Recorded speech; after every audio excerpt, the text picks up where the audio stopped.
Caroline Beidler, so good to have you here on For Real. Thank you for taking the time to chat with me today, even though you have 7-year-old twins. I do. I have twins. They're actually in school in a physical building, not where I am. So this can happen right now, unless the school nurse calls, which has happened. So, but I'm man. grateful to be able to be here with you today for now.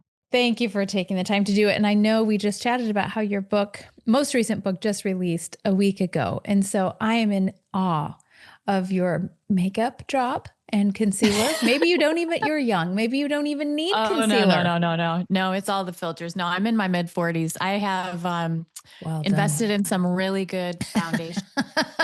And I like to tell my husband I have a maintenance budget now. So just for my face. I totally identify with that. Years ago, I was living in another city with a friend who will remain nameless, who used to work for a makeup company. And one time I said to her, I don't know, I feel like I have such dark circles under my eyes.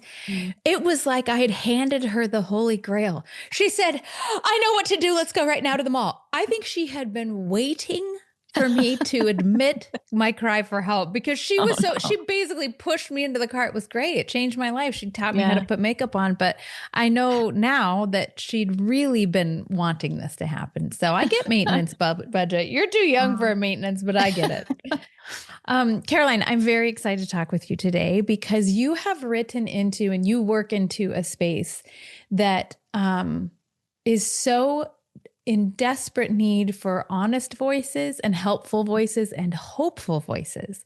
And so we're going to talk about your new book, which is called When You Love Someone in Recovery. And I've got a lot of questions for you about that. But before we even get into the meat of the book, I want to ask you personally how you came to build such beautiful things into an often brutal space. So that typically people write out of a gap on the shelf. They see a gap on the shelf and they think, I need to fill that because I needed this book myself. So tell me a little bit about how you came to be you. Oh, I love that question. I love how you frame that. Well, when I'm asked that question, I kind of have this picture. I'm a very visual thinker. And so in my mind, I have this picture of myself as a 9, 10, 11-year-old girl. And that was the time when I remember feeling just untethered and lost. And it was this kind of these cycle of thoughts that started. I grew up in a alcoholic home. It was a broken home. And I just remember feeling so lonely. And when I was about 9 years old, I spent a lot of time with my grandpa. My dad worked a lot and my mom had taken off at that point. And he kept a 6-pack of beer in his fridge for my dad when he would pick us up. And he worked really late nights. And I remember sneaking in his fridge, just a little kid, and taking one of the beer cans, going out into his yard and sitting underneath this giant oak tree. And I just have this very visceral moment, this memory of, cracking that can open and taking a drink. And what I had learned early on, even then, was that if you are in pain, if you are having a hard day, even if you're celebrating and maybe things are going well, you turn to something else. And for me, that was substances. It was alcohol. I didn't grow up in a Christian home. And so I felt like I had no foundation. And so fast forward, by the time I was 15, I was heavily addicted to not just alcohol, but drugs. And that led to kind of this cycle of repeated trauma. A lot of the research shows us today that women like me in addiction recovery have experienced like untold amounts of trauma. Upwards of 90% of us have experienced trauma, specifically women, and specifically sexual trauma or violence. And so going from a broken home and just a lost little girl to someone who was just seeking and desperate and trying to fill this void that I had felt for my whole life. And the world lied to me and told me I could feel that and I could feel the peace and the comfort and the okayness by using substances, and seeking something outside myself like that. And it was a lot of years from when I started using drugs and alcohol and experiencing a lot of hurt to when I finally experienced the freedom and joy of recovery. And for me, that is so connected with my faith journey too. And so you asked about gaps and seeing the gaps. When I finally connected in recovery community and was walking kind of this journey of spiritual formation through my recovery process, what I discovered was what I needed along the road and I didn't have. And so what I discovered were these gaps, like community for women, specifically for women who wanted to talk about not just drug and alcohol use, but trauma and mental health challenges and relational challenges. And I started to see that recovery, and I talk a lot about this in my new book, is about so much more than sobriety. Mm-hmm. You know, people think that you just stop something and like that's the end of the road. Sobriety is just the beginning. And so, starting in my late 20s, I started building things that I needed that I didn't have at different points. So, I started out, I was just like 4 months in recovery and started mentoring at an outpatient treatment center, providing one-on-one support for women like me, who had been through hard things and had grown up feeling what I did, like lonely and lost. And then I created a collegiate recovery program. And then I worked in a recovery community organization and it just kind of built from there. But all through my story and now today with this book, it's like God just points me to the places where there is something missing. And I've been so grateful to be able to show up because of my recovery, because of my faith, because I've connected in community to be able to build things, with God and with other people. And so today, I know it's when I have to go back there and kind of from the beginning a little bit and give you that glimpse, it is, it's hard to talk about sometimes, but I have so much joy today.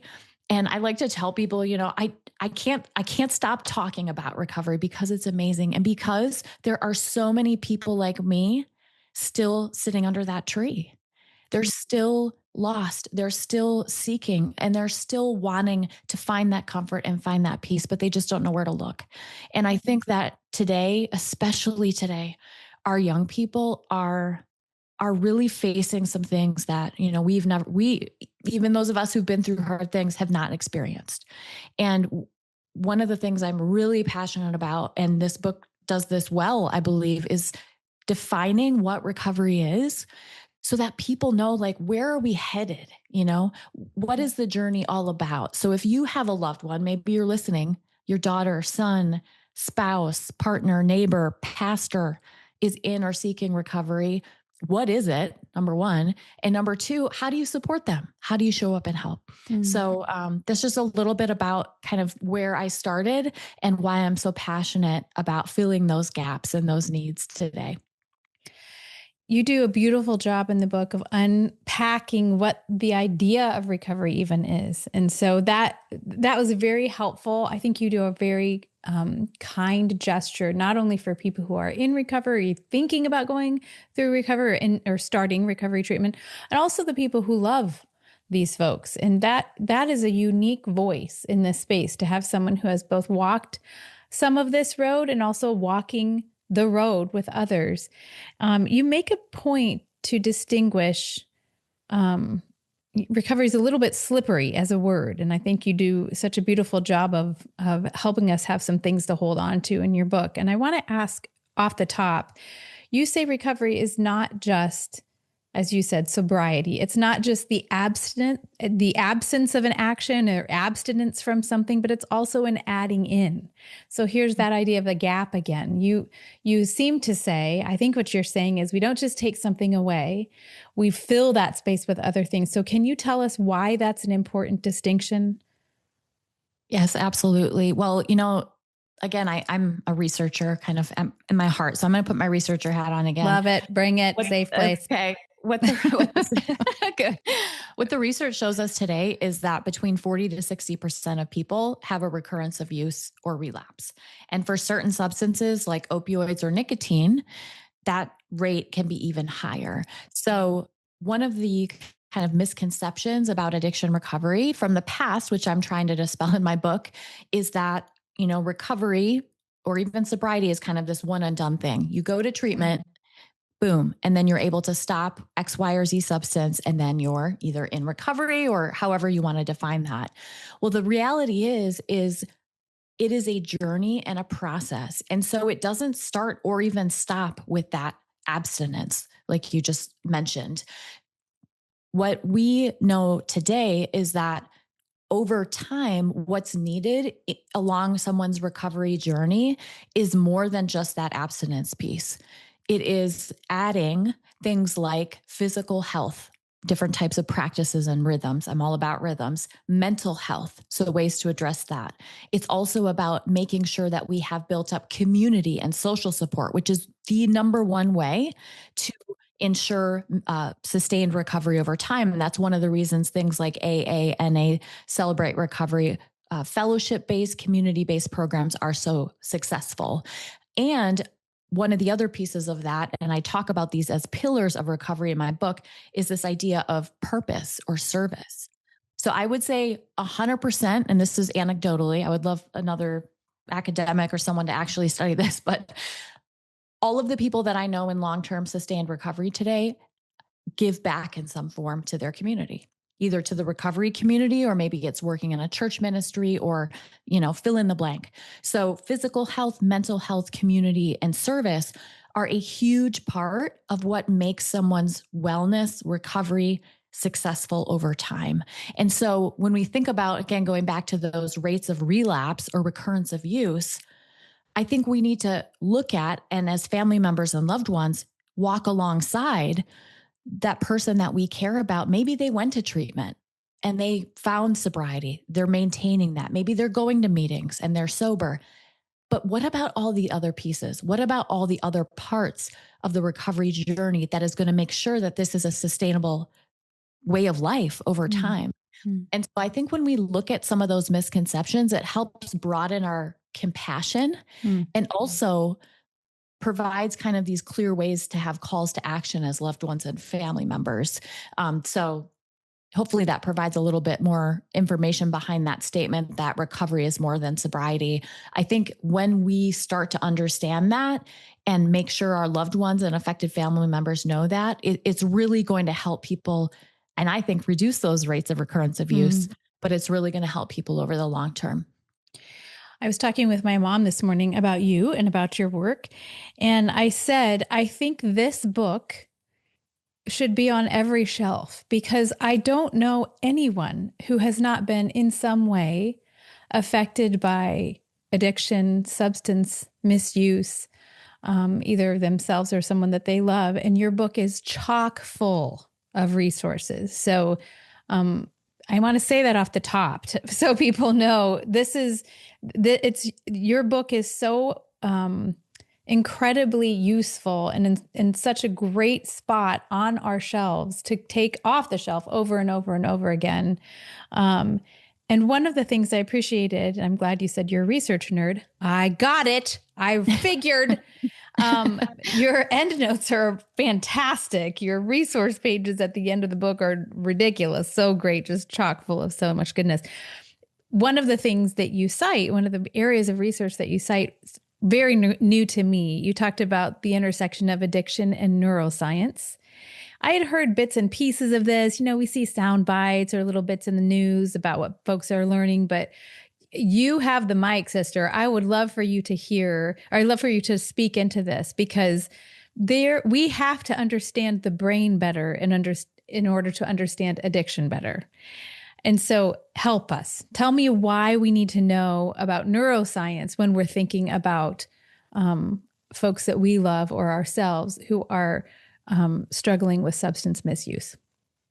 Yes, absolutely. Well, first of all, thank you for noticing the endnotes in my book. I just have to say, when I choose a book, I always flip there first, and I'm like, either they know what they're talking about, or yeah. So, anyway, you did it. You did the work. I bow to that. Well done. Oh, well, I appreciate that. So, with the neuroscience, I think that's something that has really shifted my perspective too on addiction recovery. And back in the day, and this will probably date me, but there was this series of commercials, and there was someone, it was, picture like 80s grainy TV commercial, right? Someone had a frying pan and an egg, right? And they cracked the egg on the frying pan and went in the frying pan and it started sizzling, this is Yeah. your brain on drugs. 100%. I haven't thought of that Remember in that years. commercial? Yes. Yes. So the research has evolved so much, thankfully, since that Beyond the time. frying pan. Okay, Right. good. What we know now is that our brains are not like that egg in the sizzling frying pan, forever changed and, warped and destroyed. What happens through addiction is, a lot of researchers frame it as almost like this hijacking, or addiction kind of takes hold. And so when we use substances repeatedly over time, what we're doing is replacing our body's naturally occurring kind of feel good chemicals. So serotonin and dopamine. So we may take a drink or a drug, temporarily feel that kind of feel good feeling, and then, rinse and repeat, right? Well, the more you do that action over time, you're kind of building these pathways in your brain through these habits. And so what ends up happening, because our bodies are so fearfully and wonderfully made, they just want to balance themselves out. So they're like, the brain's like, well, Caroline's giving me dopamine and serotonin every time she takes a drink or uses whatever substance. So I'm going to stop producing that chemical now. And so if you're listening, you may have heard a loved one or someone talk about addiction as you get to the point of it doesn't even feel good anymore. Like you're not using something to feel a high. And so family members and loved ones, because of that, I think can have more compassion for their loved one's experience. It's not that they want to do this or they're doing it to their loved one, to spite them. Oftentimes, and I personally experience this, we get trapped in this cycle of use and it's very hard to interrupt. But the good news is what we know today is that our brains can heal and our minds can literally be renewed through something called brain plasticity. So we can build new pathways and new neural connections that through some of these recovery rhythms or healthy actions that we take through the recovery journey can literally rewire our brain, which is just incredible. Because I remember when I was a teenager and, in addiction treatment for the first time, I think I was about 17, and I started to learn some of the neuroscience back then. And this was like in the 90s. So it's really outdated. But even then I was like, wow, I'm not just like a bad person. I'm not just, something's not just really wrong with me. Although, yeah, there was a piece of that, right? And I'm a human being and there's flaws and things associated with that and sin. But my brain is also not functioning correctly and I'm sick. And so thinking about it in those terms too can be helpful. But even more than that, and the hopeful part is we can heal.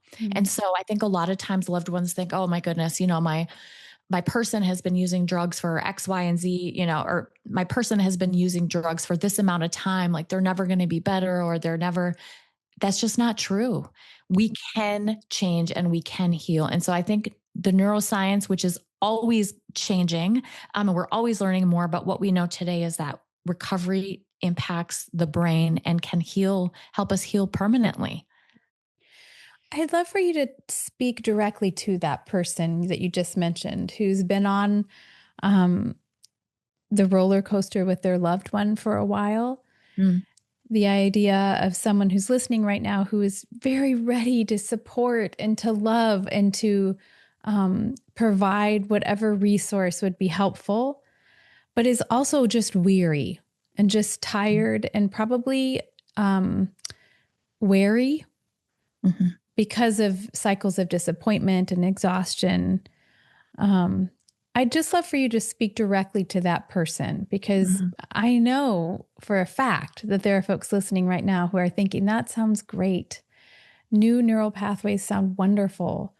What do I do? And also, I'm tired of doing. I'm weary. Will you speak Mm-hmm. directly to that person? Yeah, absolutely. Thank you for bringing that up because I think that person and listener, this might be you.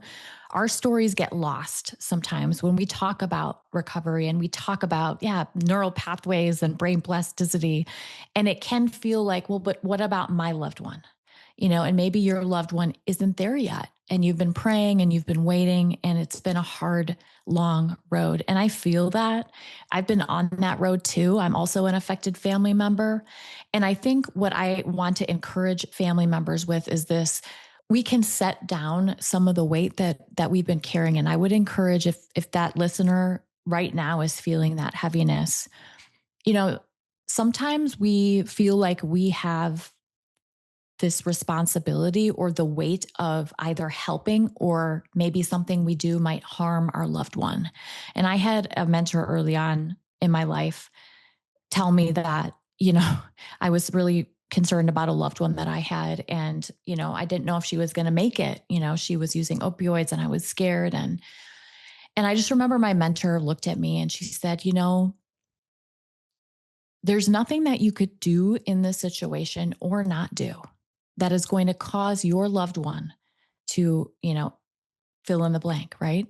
Like, you can set down that weight of responsibility. Now, it didn't take me off the hook for showing up for that person, but I think I felt like no matter what I did, I would not do the right thing.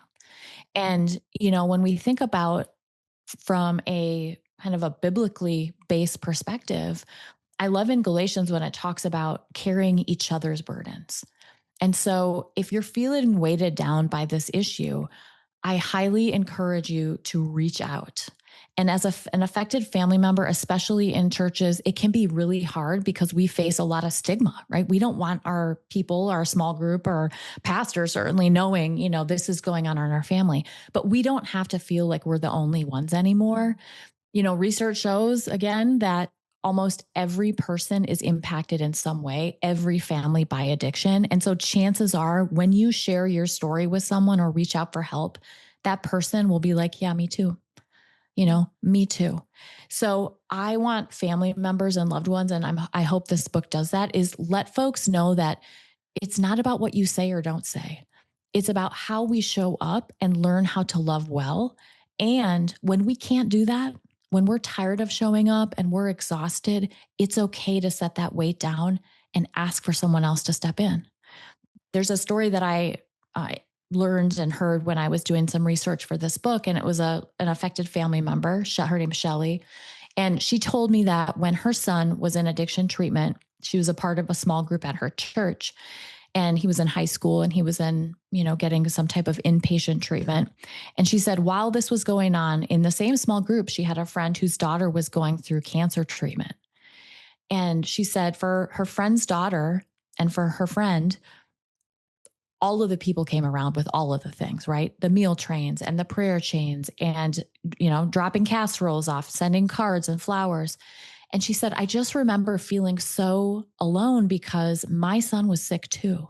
Mm-hmm. And I needed support too. And I think the pressure can be taken off of us as loved ones. And I think it needs to be put on our community. It needs to be transferred to the people around us who I think that, and this is the time that God is calling us to step up and support. Mm.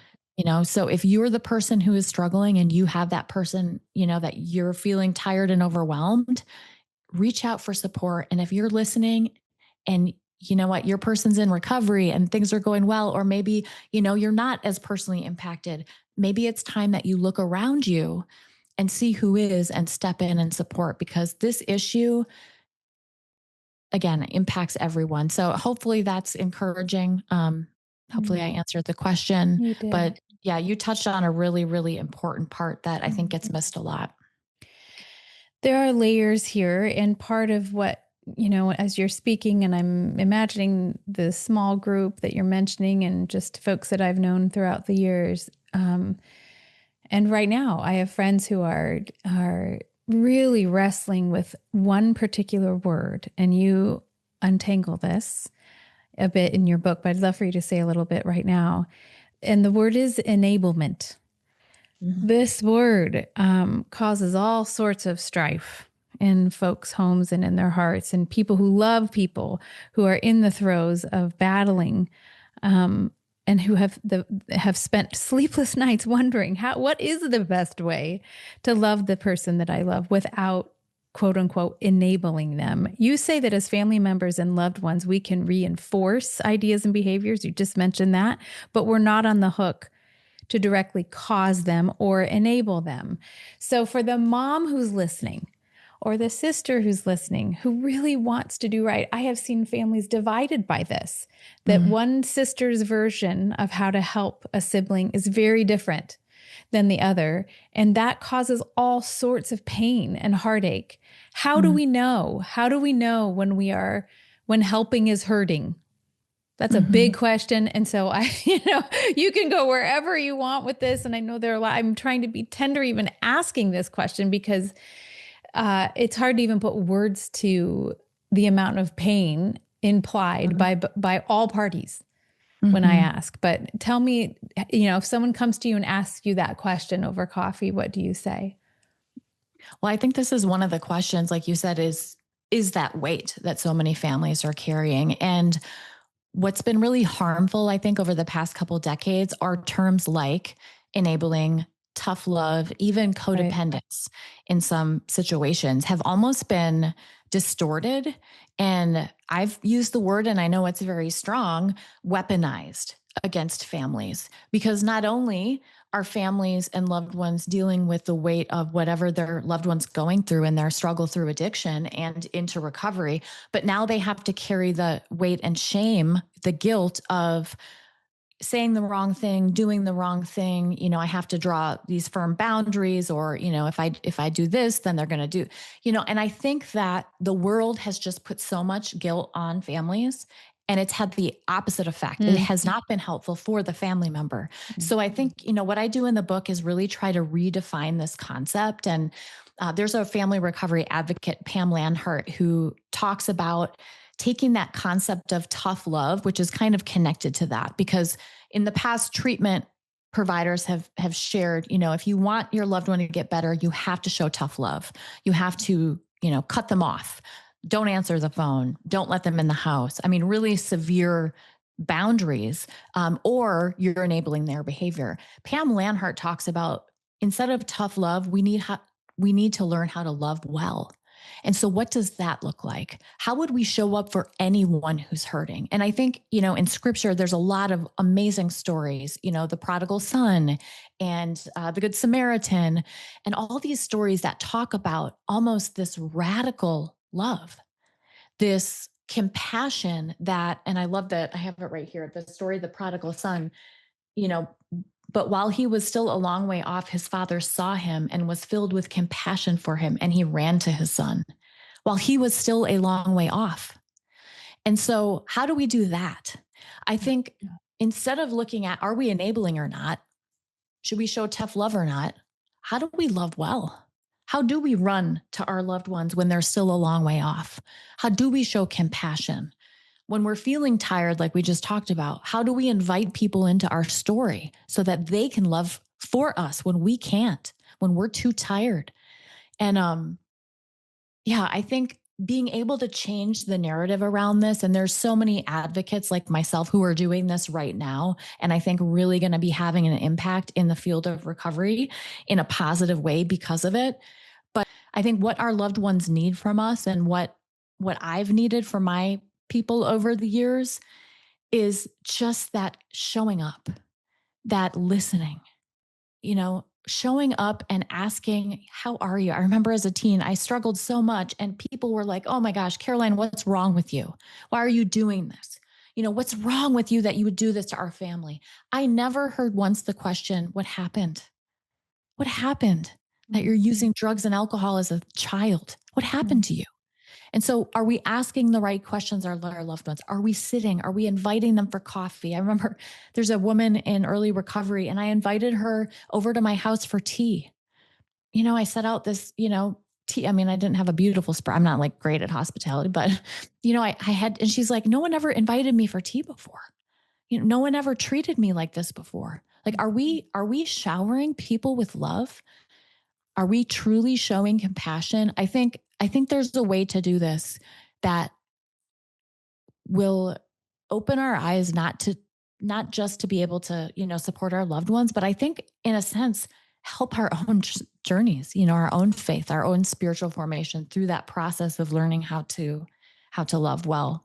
But yeah, it's a hard thing for families. But I think if you're someone listening and you're struggling with this word, just like setting that weight down, I would encourage you to set the word down, Mm, try to reframe mm, and see what happens. it's beautiful.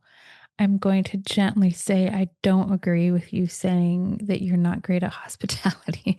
That story, Oh, that story is the definition of okay. hospitality. So you're actually a ninja. Um, Caroline, you make a strong case for hope. And that was um, really beautiful for me to see, and also a little jarring. That, I mean, I think this is so intentional for you. The subtitle of your book is A Hopeful Guide to Understanding Addiction. Um, I'm wondering, this is just a dovetail at the end of what you just so beautifully said. How do we hope when our loved one is struggling, or in a limping stage of recovery, when they're hurting? How do we continue to hope? And maybe even more, why is it so pivotal for us to hope and for our loved ones to hope when we Mm. are struggling, and seeking recovery at any point in recovery? Why is hope? Why is hope the linchpin here? Why does that matter so much? Mm. Yeah. Well, you know, I loved, and this just floors me every time I talk about it. And certainly when I was writing about it, but hope, there's actually this center that studies hope. And so there's a whole science behind the action of hope. And it's not just a feeling. And I talk about it in the book that it's a strategy. You know, hope has legs, like it moves, it has power. And so when we have hope for someone in addiction recovery or someone struggling with addiction, what research shows is that our loved one is more likely to maintain and sustain wellness and recovery over the long term. So, wow. Let me back up for a second. Let me say it again. When our loved ones, when we have hope for our loved ones, they are more likely to find and maintain sobriety and then recovery. And so it's not that, well, they're doing well and we're going to have hope that they'll continue to do it. No, it's again, when they're a long way off, Yeah. maybe when they're still struggling. And that is so powerful. And that I think speaks so much to how we and our belief and our faith in our loved ones and God and our faith in God's ability to heal them can just be so transformative. And so when you ask, you know, how can I hope? I think one of the most powerful ways, and I open the book with this and kind of this scene of a family member meeting their loved one for coffee, you know, and they get out of the car and the loved one can just see in their eyes something is different, something has changed, something is lighter. And if your loved one's struggling right now and you're listening, I would encourage you to hope for, to visualize, to picture that person that you know that they can be, the person that God has created them to be. And I had people in my life over the years when I was really struggling who did that for me and who showed up for me and who saw in me something that I did not see in myself for another couple decades, but almost in a sense kind of spoke that life over me. I've had people put hands on me and pray for me. I've had people tell me, you know, I have leadership qualities and I have, you know, this kind of these skills, or I have, you know, just things that I did not yet have, but they saw something in me and spoke that into my life. And so I think we can do that for our loved ones. Doesn't just have to be like, you know, professional, just be like, you know, our loved one. Oh, they were so kind, or they're so kind and compassionate and caring. You know, they have a plan and a purpose. I love speaking that Jeremiah 29:11, a plan and a purpose for their lives that God has for them. So maybe as a family member, you want to write down some of those things or some verses and just start praying and speaking this over your loved one. Well, I feel like that's a great last word. I have a couple more questions, but that was so amazing. I'm not going to All muddy right. the waters. I do have one final, every guest gets the book nerd question, and you are not exempt because clearly you love a good book and you do have a bibliography as a part of your life.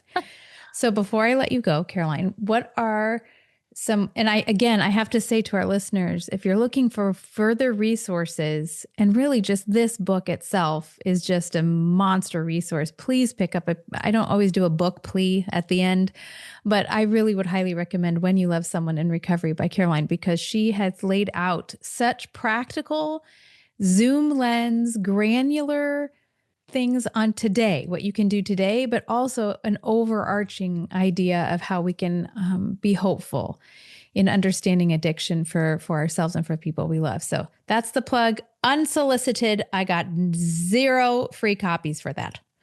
Okay. But before I let you go, I would love to hear any books, and it doesn't have to be in the space of recovery or substance misuse, any books that you return to over and over or that you would highly recommend to those who are listening as a Yeah, well, fellow book nerd. absolutely. There's so many books I'm looking at. I have so many stacks of books. My husband jokes. He's like, your book budget like you need some boundaries with that book budget. Thank goodness for Kindle. All right. And Audible. But I would say, and it's connected to recovery. I recently picked up John Ortberg's Steps. And so it is so good. It is so good. And he walks through the 12 steps actually of 12-step fellowships like NA and AA, and connects it to not just people in recovery, but for everyone. And I thought it was such a beautiful way to, again, kind of explain the process of recovery and learn more about the history and traditions of some of those really successful recovery programs. Awesome. Ortberg Steps. We'll put it in the show notes. Thank you, Caroline. I so appreciate your time and the many years of learning and studying and absorbing what works best, and also what doesn't work for those of us who are coming alongside people who are in recovery. Just appreciate what you're doing and the way you're doing it. So thank you for joining me today. Thank you so much.